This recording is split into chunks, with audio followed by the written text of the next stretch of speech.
31 जुलाई को train number 12956 Jaipur Mumbai express में जो वाकया पेश आया, और वो वाकया ये था कि एक आरपीएफ का कांस्टेबल जिसका नाम चेतन सिंह था, उसने एक तो 4 लोगों को गोली मारकर उनकी जान ले ली, जिसमें एक उन्हीं का एक एएसआई ऑफिसर था, उसको गोली मार दी।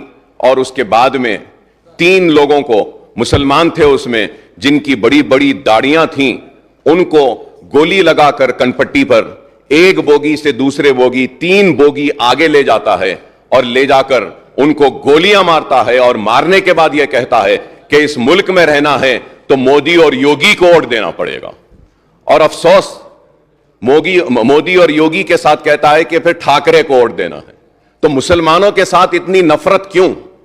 और वो लोग जो आज नफरत की बुनियाद पर इख्तिदार को हासिल कर रहे हैं या फिर आने वाले कल में इख्तिदार को हासिल करना चाहते हैं, ये मुल्क को तबाही व बर्बादी की तरफ ले जा रहे हैं। स्पीकर साहब, मैं ये कहना चाहता हूं कि उन 3 मुसलमानों में एक मुसलमान शहर हैदराबाद से ताल्लुक रखता था, और उस मुसलमान का नाम था सैफुद्दीन।